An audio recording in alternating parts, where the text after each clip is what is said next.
Alors que la rumeur sur un supposé empoisonnement du Premier ministre ivoirien Ahmed Bakayoko commençait à devenir inquiétante, les proches de ce dernier ont apporté des clarifications et un démenti sur la question.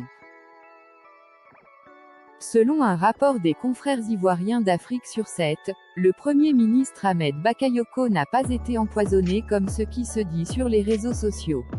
Les interrogations sont parties du fait que le PM n'était pas présent à la cérémonie d'investiture des candidats du RHDP, au pouvoir, pour les élections législatives du mois prochain en Côte d'Ivoire.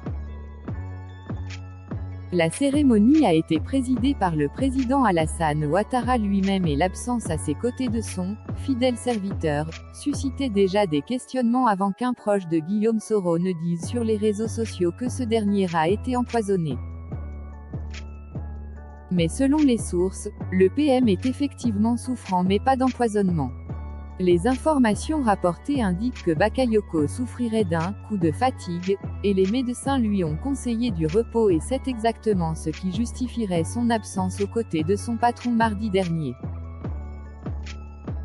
Ahmed Bakayoko est assurément fatigué, il est peut-être même malade comme chacun de nous peut l'être, mais tout cela est très loin des fantasmes de ceux qui rêvent nuit et jour de le voir disparaître à jamais pour déstabiliser la Côte d'Ivoire, a indiqué une source du RHDP citée par le média ivoirien Afrique sur 7.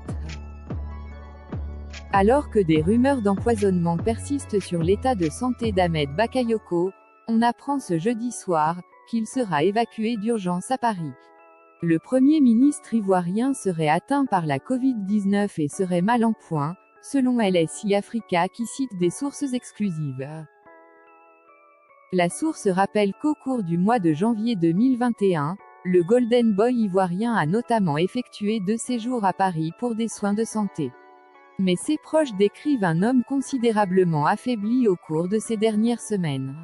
La santé du président de l'Assemblée nationale, Amadou Soumaoro, serait aussi préoccupante.